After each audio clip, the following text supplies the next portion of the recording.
మొన్న ఇటీవల news papers ప్రధాన పత్రికల్లో ఆర్టీసీ యొక్క టికెట్ గురించి వస్తే దీని గురించి మీరు ఎవరన్నా రాస్తే సోషల్ మీడియాలో పెడితే కేసులు వేస్తామని. మరి ఇది కాంగ్రెస్ ప్రభుత్వమా కేసుల ప్రభుత్వమా? వాళ్ళ కాంగ్రెస్ నాయకుడే ట్వీట్ చేసిండు ఈ టికెట్ని. ఇది ఆర్టీసీ సంస్థ కింద ఉన్న ట్వీట్. ఇది కాంగ్రెస్ నాయకుడే అడిగిండు. నల్గొండ నుంచి హైదరాబాదుకు ఒకటే ఒక టోల్ గేట్ వచ్చింది, మరి దానికోసం 10 రూపాయల టికెట్ ఎందుకు? 2 టికెట్లు పెట్టిండు ఆయన.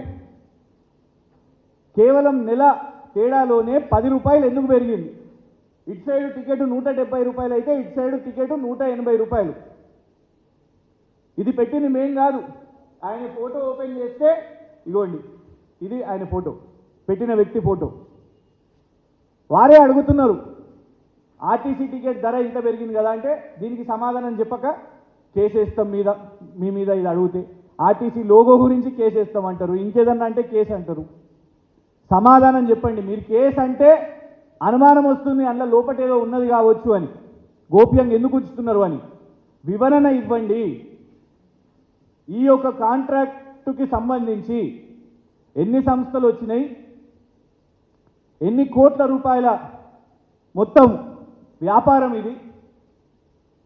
ఎందుకంటే ఇందులో 30 లక్షలని ఇస్తారు, ఇక్కడనేమో ప్రతిరోజు 50 లక్షలని వస్తుంది స్టేట్మెంటు ప్రయాణికులు.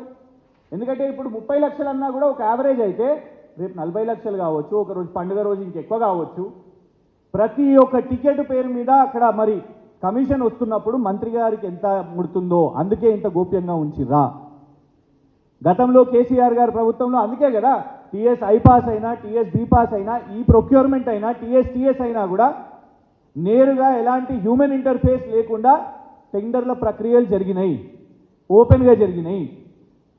అలాంటిది మరి వాళ్ళు ఎందుకు దీన్ని గోప్యంగా ఉంచుతున్నారు? పొన్నం ప్రభాకర్ గారు సమాధానం చెప్పాల్సిన అవసరం ఉంది. సోమ్ డిస్టిలరీస్ని అట్లనే గోప్యంగా ఉంచారు. ఇప్పుడు రేపు మళ్ళీ పొన్నం ప్రభాకర్ గారు కూడా జూపల్లి కృష్ణారావు గారు లాగా వచ్చి చెప్తారు కావచ్చు, మాకు తెలియకుండా జరిగింది, మంత్రికి తెలియకుండా జరిగింది అని.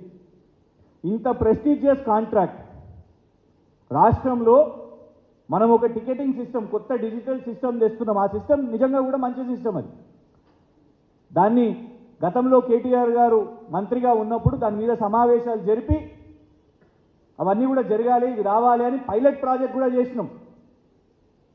కానీ దాన్ని రద్దు చేసి అమెండ్మెంట్స్ 14 అమెండ్మెంట్స్ తెచ్చి అవన్నీ మార్పులు చేసి ఇవాళ మరి వాళ్లకు నచ్చిన కంపెనీలకు, మహారాష్ట్రకు చెందిన నచ్చిన కంపెనీలకు కట్టబెట్టాలని దీని వెనుక ఒత్తిడి ఏంది, ఎవరికి లాభం అవుతుందో దీని మీద వివరణ కావాలి. ఈ మొత్తం కాంట్రాక్టుకు సంబంధించి ఎన్ని లావాదేవీలు జరిగినాయి, అసలు ఈ కాంట్రాక్ట్ డీటెయిల్స్ ఏంది, ఎన్ని కంపెనీలు పోటీ పడ్డాయి, దానికి మొత్తం కూడా స్పందన చెప్పాల్సిన అవసరం మరి మంత్రిగా పొన్నం ప్రభాకర్ గారిది. ఆల్రెడీ వారి మీద ఆరోపణలు వస్తున్నాయి. ఇప్పటి వరకు కూడా మీరు చూడండి, ఇవి ప్రశ్నలు అడుగుతుంటే గ్యారంటీస్ అంటే కేసీఆర్ గారి మీద ఫోన్ ట్యాపింగ్ అంటారు. మళ్ళా గ్యారంటీస్ ఏమైనాయ్యా, 2500 రూపాయలు మహిళలకు ఏమైంది అనగానే మేడిగడ్డ అంటారు. రైతు బంధు, రైతు భరోసా ఏమైంది, రుణమాఫీ ఏమైంది అని అంటే కేసీఆర్ గారు విద్యుత్తు అని అంటారు. ఇట్లా డైవర్ట్ చేస్తున్నారు. మరి పోనీ మీ లిక్కర్ దాంట్లో, మీరు చేసిన నకిలీ బీర్ దాంట్లో విచారణ చేపడతారా అంటే లేదు. ఇసుక దందా అవుతుంది, ఇసుక వాహనాలు లారీలు సీజ్ అయినవి కూడా మాయమవుతున్నాయి పోలీస్ స్టేషన్ల నుంచి అంటే దాని గురించి విచారణ ఉండదు. బియ్యం విషయం మీద వాటి మీద విచారణ ఉండదు. ఇప్పుడు దీని మీదన్నా విచారణ ఉంటుందా? ఇది ఆల్రెడీ ఇన్ ఇంప్లిమెంటేషన్. ఈ కాంట్రాక్టు ముడుపులు అందినాయని చాలా స్పష్టంగా అర్థమవుతున్నది. దీని వెనుక ఎవరున్నారో విచారణ చేపట్టాల్సిన అవసరం ఉన్నది. మరి